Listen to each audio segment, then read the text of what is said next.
तो आज हम बात करने वाले हैं, जब आप अपना टाइम ट्रायल लेते हो, आप 1600 मीटर अपनी टाइमिंग चेक कर रहे होते हो, या आप भर्ती में दौड़ रहे होते हो, या कई मतलब कभी भी आप अपना टाइम ट्रायल दे रहे होते हो 1600 मीटर का, तो आपको क्या क्या गलतियां नहीं करनी है और किन बातों का ध्यान रखना है।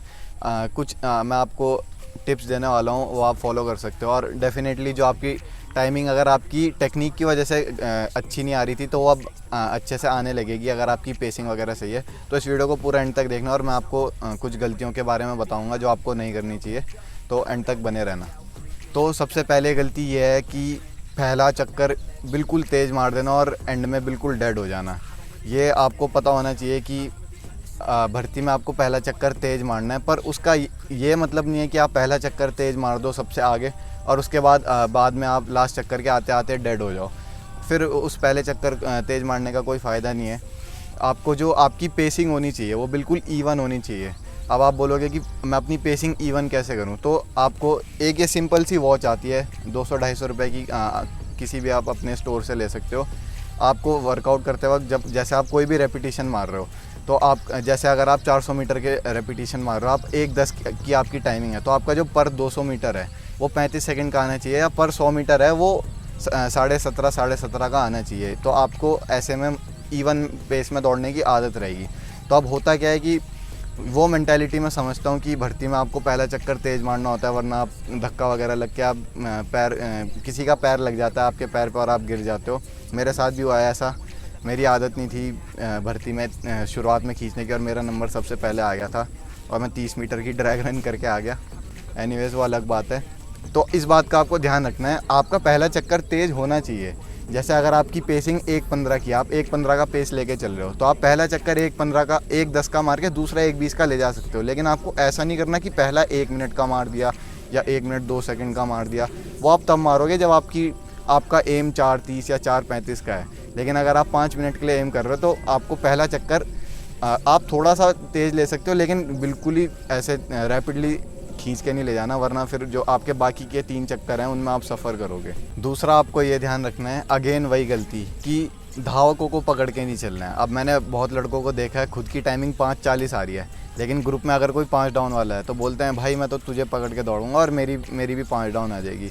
ऐसा कुछ नहीं होने वाला। आप 400, 500 या 600 मीटर तक उन्हें पकड़ के चलोगे, उसके बाद आपकी सांस फूल जाएगी, लैक्टिक एसिड बुरी तरीके से आपकी बॉडी में प्रोड्यूस हो जाएगा, और जो आपकी अच्छी खासी अपनी टाइमिंग आप बेस्ट दे सकते थे, आप वो भी नहीं दे पाओगे। तो इसलिए आपको अपने पेस से चलना है। मैं दोबारा इस बात पे ज़ोर डाल रहा हूँ कि आपको अपने पेस के हिसाब से चलना है, आपको अपनी बॉडी के हिसाब से दौड़ना है, ना कि किसी और के। उनका पेस अलग हो सकता है, उनका रनिंग स्टाइल अलग हो सकता है, उनके स्प्लिट्स अलग हो सकते हैं, लेकिन आपको वही करना है जो आपकी बॉडी को सूट करता है। तो दूसरा आपको इस बात का ध्यान रखना है कि आपको अपने अकॉर्डिंगली चलना है, अपनी बॉडी के अकॉर्डिंगली चलना है। जैसा आपने वर्कआउट किया उसके अकॉर्डिंग चलना है, किसी को देख के जोश में आके नहीं करना है। जोश अगर आपको दिखाना है तो वो लास्ट चक्कर के 200-150 मीटर में दिखाना।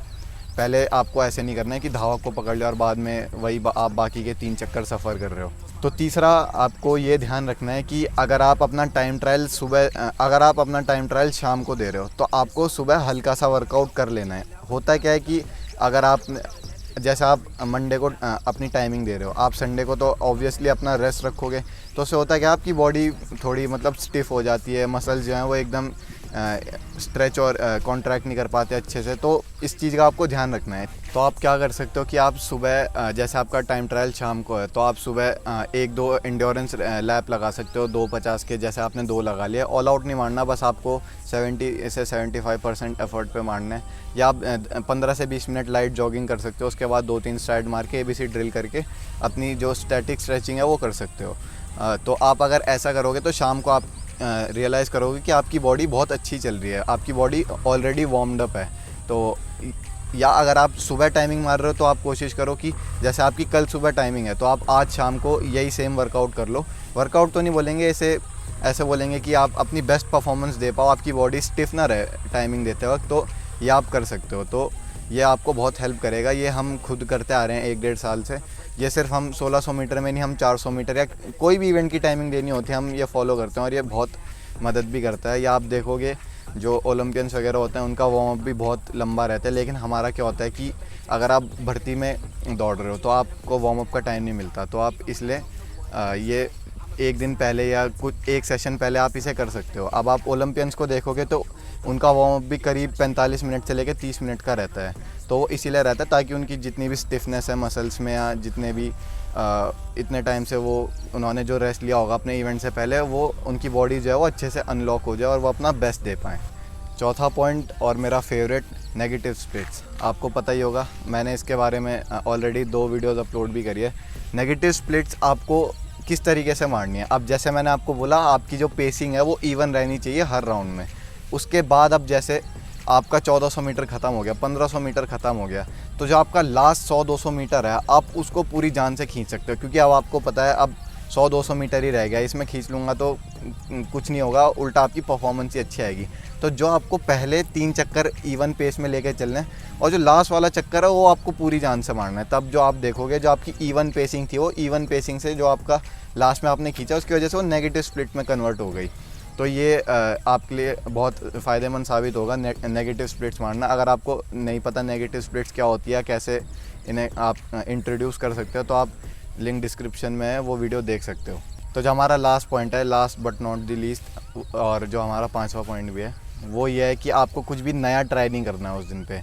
जैसे आपने प्री वर्कआउट ले लिया या कुछ इलेक्ट्रॉल, आप 2 दिन पहले से आपको पता है कि मेरी टाइमिंग है, तो 2 दिन पहले से आप इलेक्ट्रॉल पी रहे हो पागलों की तरह। आपकी बॉडी को ज़रूरत है नहीं, फिर भी आप इतने इलेक्ट्रोलाइट्स डाल रहे हो अपनी बॉडी में। कुछ भी जैसे प्री वर्कआउट, कॉफ़ी, आपको उस दिन कुछ भी नया ट्राई नहीं करना है। जब आप कुछ भी नया ट्राई करते हो तो क्या होता है, आपकी बॉडी शॉक हो जाती है, और जब शॉक होती है तो आपकी बॉडी कैसे भी रिस्पॉन्ड कर सकती है, और आप या कोई भी नहीं चाहेगा कि जब उसको अपनी बेस्ट परफॉर्मेंस चाहिए उसकी बॉडी वियर्डली रिस्पॉन्ड करे। तो इसलिए आपको अगर कुछ ट्राई करना भी है तो वो आपको अपनी ट्रेनिंग में ट्राई करना है, उसके बाद आप अपने टाइम ट्रायल में ले सकते हो, और वही आप अपनी भर्ती के दिन भी कर सकते हो। तो ये है कि आपको कुछ भी नया ट्राई नहीं करना है, वही करना है जो आप अब तक करते आ रहे हो, क्योंकि उसी से आपको अब तक रिजल्ट्स मिले हैं।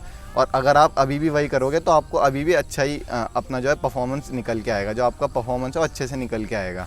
तो ये कुछ बातें थी जिनका आपको ध्यान रखना है टाइम ट्रायल के वक्त। और वीडियो अच्छी लगी हो तो लाइक कर देना, चैनल पे नए हो तो सब्सक्राइब कर देना, और आपको किस नए टॉपिक पे वीडियो चाहिए आप मुझे बता सकते हो, मैं उस पर ज़रूर वीडियो लेकर आऊँगा। और मिलते हैं हमारे अगले वीडियो में। जो भी गलती ज़बान चलाते हैं मुझे कर्जे उतारने आते हैं, मैंने ट्यूशन दिए हैं 12वीं को, मुझे बच्चे सुधारने आते हैं।